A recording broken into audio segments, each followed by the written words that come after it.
విజయవాడ దుర్గగుడిలో కీలక ఫైళ్లు ఎలా అదృశ్యమయ్యాయి? దసరాలు కనిపించకుండా పోవడం వెనుక ఉన్నదెవరు?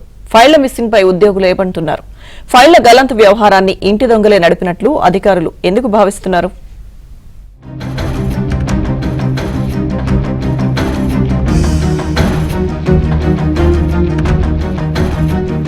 విజయవాడ దుర్గగుడిలో కీలకమైన 8 ఫైళ్లు గల్లంతైనట్లు అధికారులు గుర్తించారు.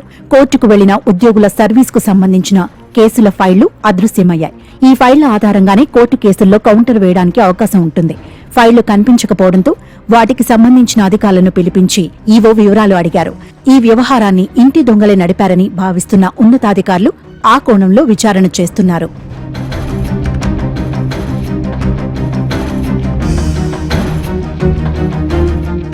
గతంలో పనిచేసిన ఈవోల నిర్లక్ష్యం వల్లే ఫైళ్లు మిస్ అయినట్లు విమర్శలు వినిపిస్తున్నాయి. ఇటీవలి ఫైళ్లను పరిశీలించిన క్రమంలో ఈ విషయం వెలుగులోకి వచ్చింది. దీంతో ఫైళ్ల గల్లంతు విషయంపై సంబంధిత అధికారుల నుంచి ఈవో, దేవాదాయ శాఖ కమిషనర్ కె రామచంద్రమోహన్ వివరాలు ఆరా తీశారు. కోర్టుకు వెళ్లిన ఉద్యోగుల సర్వీస్ సంబంధించిన కేసుల ఫైళ్లు అదృశ్యమైనట్లు గుర్తించారు.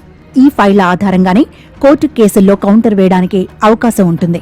దీంతో గల్లంతైన ఫైళ్లను గురించి ఈవో సంబంధిత విభాగాలకు చెందిన ఉద్యోగులతో మాట్లాడారు. ఉద్యోగులు సరైన సమాధానాలు చెప్పకుండా మౌనంగా ఉండిపోయారు. మాయమైన ఫైళ్ల గురించి గతంలో పనిచేసిన ఉద్యోగులు, ప్రస్తుతం పనిచేస్తున్న ఉద్యోగులు సమాధానం చెప్పాలని రామచంద్రమోహన్ సంబంధిత అధికారులకు ఆదేశాలు జారీ చేశారు.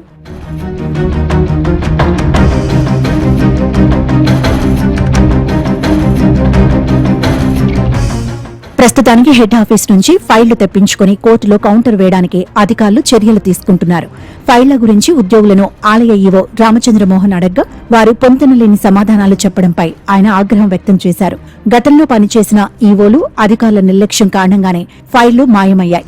ఈ ఫైలింగ్ చేయకపోవటం వల్లే ఈ పరిస్థితి ఏర్పడిందని అధికారులు అంటున్నారు.